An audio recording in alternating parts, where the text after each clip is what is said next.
నిరుద్యోగ యువకులకు 70,000 ఉద్యోగాలు ఈనాడు మేము లెక్క కట్టి ఇచ్చినాం.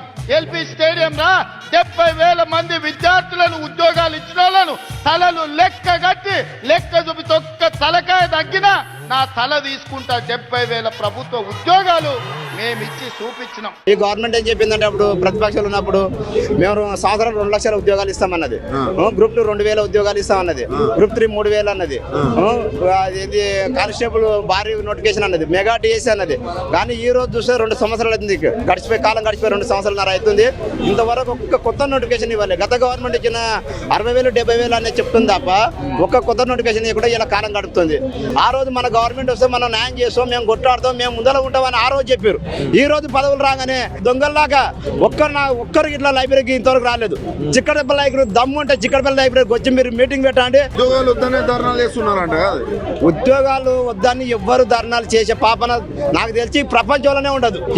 అంటే ఇంత న్యాయంగా ఇంత అన్యాయంగా మాట్లాడుతుంది అంటే మళ్ళీ నెక్స్ట్ ఫ్యూచర్ ఉండాలనుకుంటారా మళ్ళీ ఉండొద్దు అనుకుంటారా కాంగ్రెస్ గవర్నమెంట్ నిర్ణయించుకోవాలి.